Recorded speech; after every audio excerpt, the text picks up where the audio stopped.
Hello students, let's discuss the important topic of virus.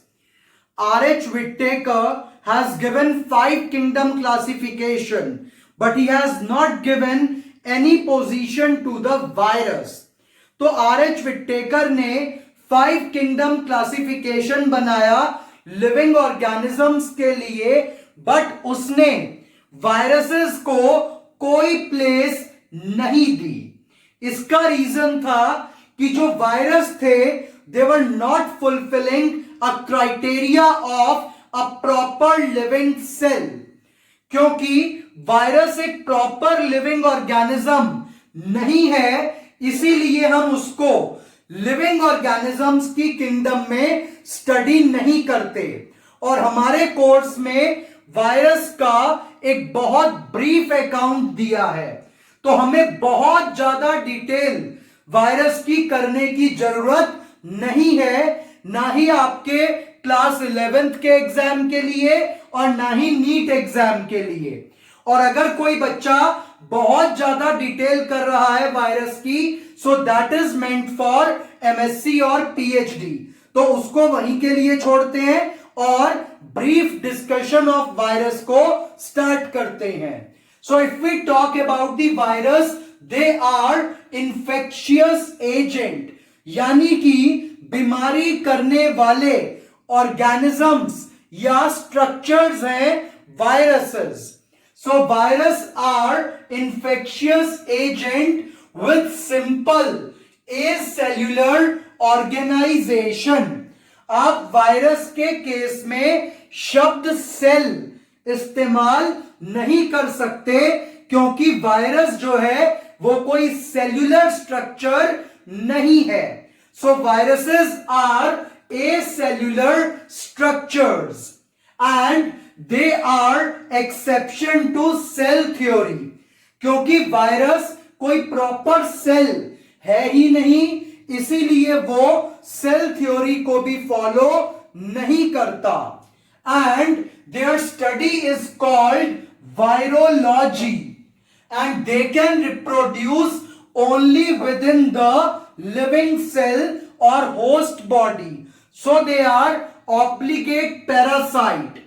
तो virus जो है वो हमेशा पैरासाइट की तरह काम करता है और किसी और लिविंग ऑर्गेनिज्म की बॉडी में एंटर करके वहां मल्टीप्लाई करता है.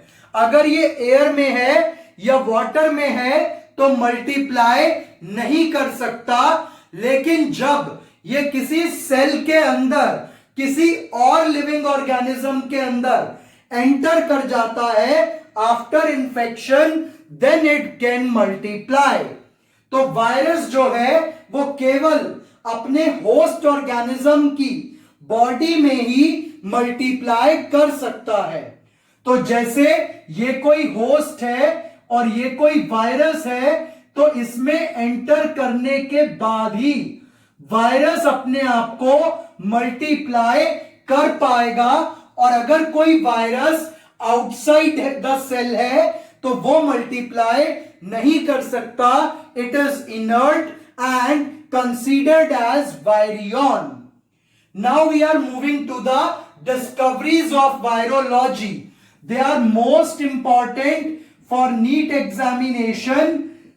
Now see, the number 1, Louis Pasteur in 1880 has coined the term virus and called it venom or poisonous fluid.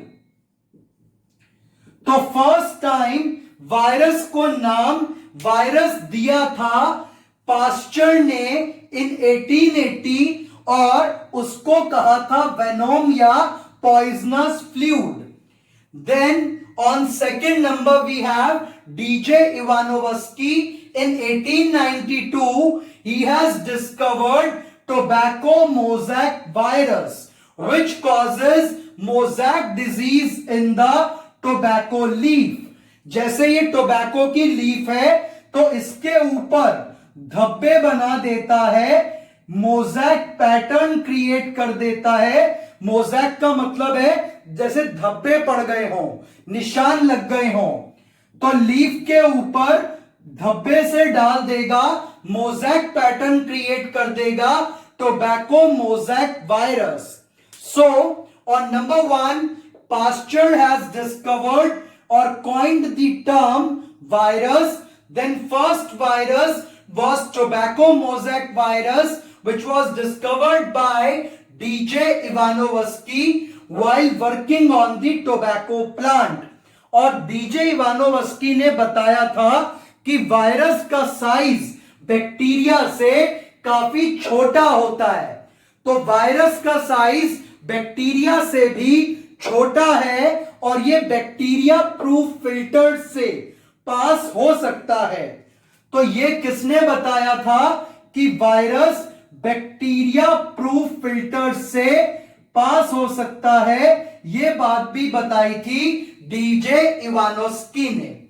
तो आपको क्या ध्यान रखना है कि first virus discovered was TMV and this virus is capable to pass through bacteria proof filters. Then on number 3 we have M.W. Bejernik. In 1898 he demonstrated that infectious nature of the sap is obtained from the infected parts of tobacco plant. क्या हुआ? जिस time M.W. बीजरनिक काम कर रहे थे तो उन्होंने क्या देखा कि अगर एक इन्फेक्टेड टोबैको लीफ से या टोबैको प्लांट से एक्सट्रैक्ट या सैप निकाला जाए, तो अगर इन्फेक्टेड टोबैको प्लांट से उसका वाटर निकाला जाए, सैप निकाला जाए और वो किसी हेल्दी प्लांट पे डाल दिया जाए तो हेल्दी प्लांट को भी इन्फेक्शन हो जाएगा. तो इसीलिए M.W. बीजरनिक ने नाम दिया वायरस को contagium vivum fluidum, that is living infectious fluid. तो उन्होंने कहा कि वायरस जो है वो एक लिविंग इन्फेक्शियस फ्लूइड है. And this line contagium vivum fluidum, it is most important for your NEET examination. ये कई बार पूछा गया क्वेश्चन है कि who has given the line contagium vivum fluidum or in living infectious fluid? It was given by M.W. Bejernik in 1898. Now we are coming to the number 4th, that is W.M. Stanley. He has crystallized the virus. इन्होंने virus के crystal बना दिए, उसको दानेदार structure में convert कर दिया और उन्होंने ही बताया कि जो वायरस के क्रिस्टल्स हैं उसमें मेन कंटेंट प्रोटीन है. तो demonstration of infectious nature of sap obtained from infected parts of tobacco plant is due to virus, and he has given the line contagium vivum fluidum and W.M. Stanley has crystallized the virus. तो इन चारों discovery point से 4 बहुत अच्छे NEET के question बनते हैं. पहला, virus term किसने दी? तो पास्चर ने. फिर फर्स्ट वायरस TMV किसने डिस्कवर किया और किसने बताया कि वायरस का साइज बैक्टीरिया से छोटा होता है और वायरस बैक्टीरिया प्रूफ फिल्टर को कॉज कर सकता है? तो ये बताया डीजे इवानोवस्की ने. और फिर वायरस को नाम कॉन्टेजियम विवम फ्लूइडम किसने दिया? M.W. बीजरनिक ने. और वायरस के क्रिस्टल किसने बनाए? W.M. स्टैनले. और वायरस के क्रिस्टल कौन से केमिकल के हैं? प्रोटीन के. तो 4 आपको साइंटिस्ट के नाम याद रखने होंगे.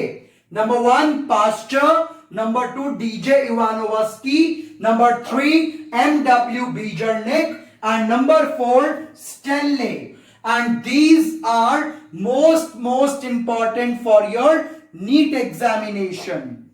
Now we are coming to the structure of virus, कि वायरस किस चीज से बनता है और उसका स्ट्रक्चर कैसा दिखाई देता है। तो जो वायरस है उसके जो सबसे ऊपर कवरिंग है, that covering is known as envelope. और वायरस का जो एनवेलप है, it is a loose covering and it may be present और एब्सेंट। तो एनवेलप जरूरी नहीं है कि हर वायरस में हो, कुछ वायरसेस में एनवेलप होता है और कुछ में नहीं होता है।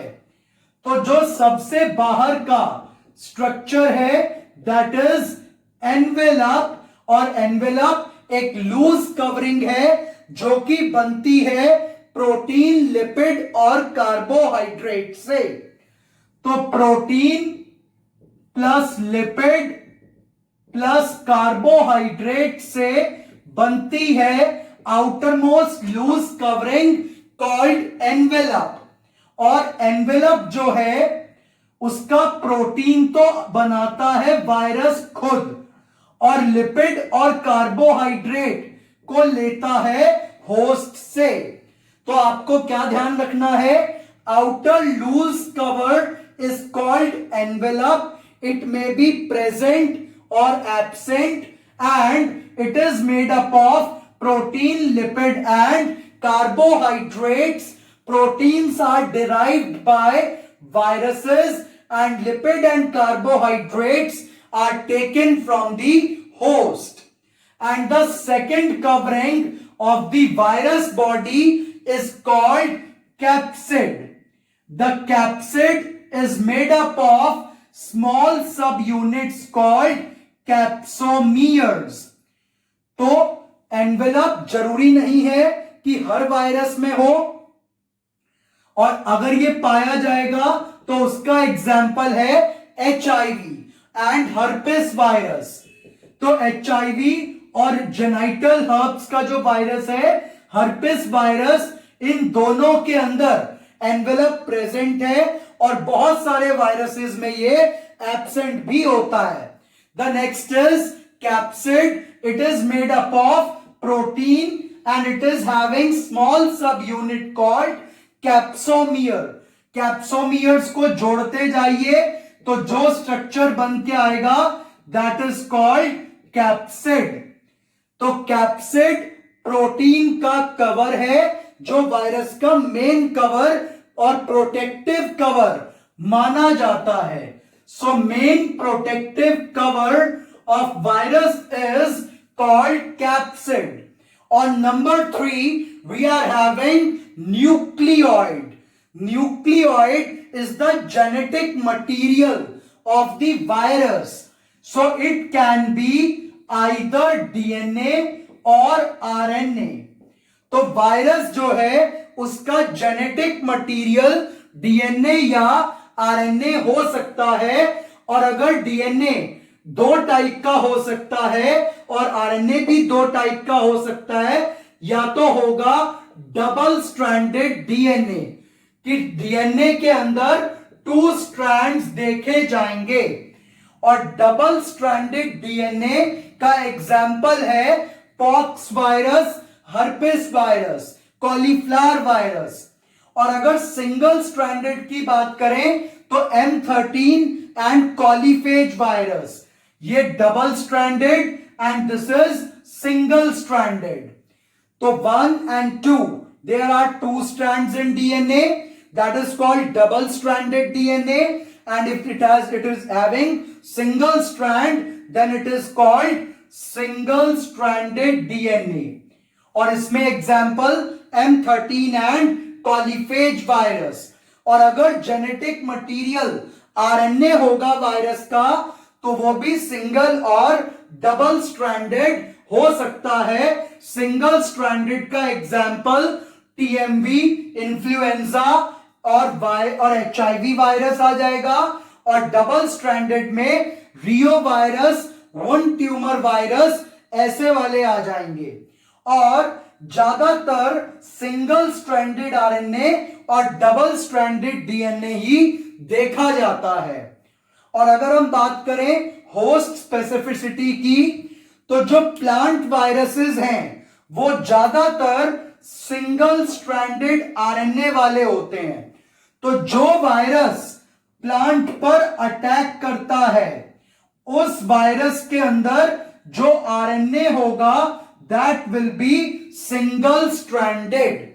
जो वायरसेस एनिमल सेल पर अटैक करते हैं उनके अंदर सिंगल स्ट्रैंडेड और डबल स्ट्रैंडेड आरएनए हो सकता है, और जो वायरसेस साथ में डबल स्ट्रैंडेड डीएनए भी हो सकता है। तो आपको जो एनिमल सेल पे वायरस अटैक करते हैं उनमें डीएनए और आरएनए दोनों टाइप के वायरस हो सकते हैं, बट जो वायरसेस प्लांट पे अटैक करते हैं they contain generally single stranded RNA. And जो वायरस बैक्टीरिया पे अटैक करेगा उस वायरस के अंदर ज्यादातर डबल स्ट्रैंडेड डीएनए ही देखा जाता है। तो जो वायरसेस अटैक करते हैं बैक्टीरिया पे they are known as bacteriophage. जो एनिमल्स पे अटैक करते हैं जूफेजिने, और जो प्लांट्स पे अटैक करते हैं दे आर फाइटोफेजिने। तो आपको क्या क्या ध्यान रखना है कि वायरस का आउटर मोस्ट कवर्ड एनवेलप है, और एनवेलप प्रेजेंट हो भी सकता है और नहीं भी। दूसरा कोट कैप्सिड है, ये मेन प्रोटेक्टिव कोट है। और तीसरे नंबर पर न्यूक्लियोइड यानी कि जेनेटिक मटेरियल है which can be either DNA or RNA.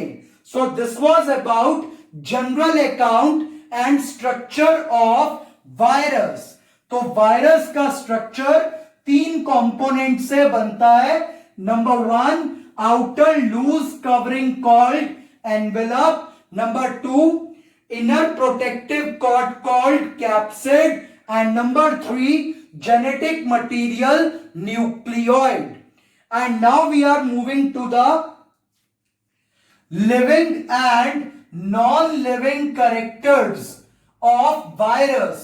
So if we talk about living characters of virus and non-living characters of virus, so here we have, if we are talking about the living character, तो virus जो है it is made up of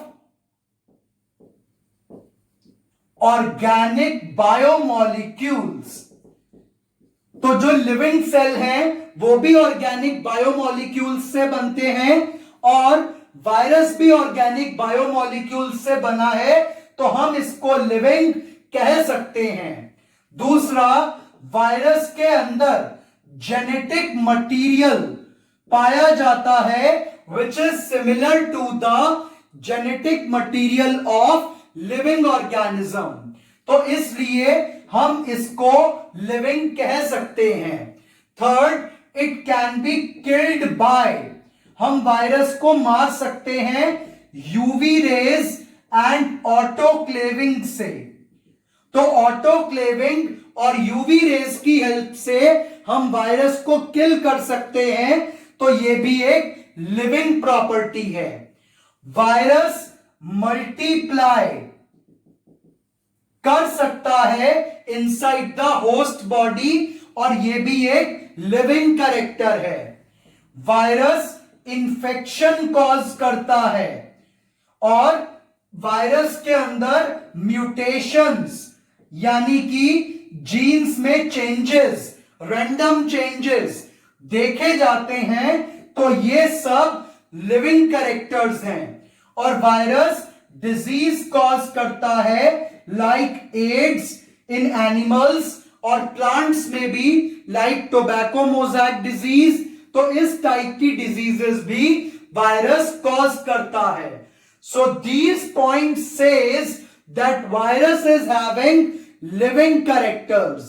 And if we are talking about non living characters, तो virus जो है it does not contain protoplast. तो virus के अंदर protoplast या साइटोप्लाज्म या न्यूक्लियोप्लाज्म ऐसा कोई लिक्विड नहीं होता है। दूसरा, अगर हम बात करें तो वायरस जो है कोई ग्रोथ शो नहीं करता। तो virus is not having the symptom of growth, so these are non living characters. Number 3, virus can be crystallized. Virus को आप दानेदार फॉर्म में कन्वर्ट कर सकते हैं, जो कि लिविंग ऑर्गेनिजम्स नहीं हो सकते। और virus is unable to live independent. ये इंडिपेंडेंट बिना होस्ट के नहीं रह सकता, तो इसलिए ये भी एक नॉन लिविंग कैरेक्टर है। Virus has no energy storage system. तो वायरस के पास एनर्जी को स्टोर करने का कोई सिस्टम प्रेजेंट नहीं है, तो इसलिए भी ये नॉन लिविंग है। उसके बाद virus has specific gravity like non living objects. तो ये सब कैरेक्टर्स अपने आप बता रहे हैं कि वायरस के अंदर नॉन लिविंग कैरेक्टर्स भी मौजूद हैं। और एक लिविंग कैरेक्टर और ले लेते हैं कि virus have enzymes like reverse transcriptase. तो ये सारे कैरेक्टर्स कहते हैं कि वायरस लिविंग है, और ये सारे कैरेक्टर्स कहते हैं कि वायरस नॉन लिविंग है। तो जब वायरस में दोनों ही टाइप के कैरेक्टर्स हैं, लिविंग भी और नॉन लिविंग भी, तो हम वायरस को कह सकते हैं connecting link between living and non living. तो हम वायरस को कह सकते हैं connecting link between living and non living. तो अब हमारे पास एक बहुत अच्छा क्वेश्चन आता है, name the connecting link between living and non living. तो आंसर विल बी वायरस। और इसके लिविंग और नॉन लिविंग कैरेक्टर्स पे क्वेश्चन भी एग्जाम्स में पूछा जाता है। So this was the general account of viruses.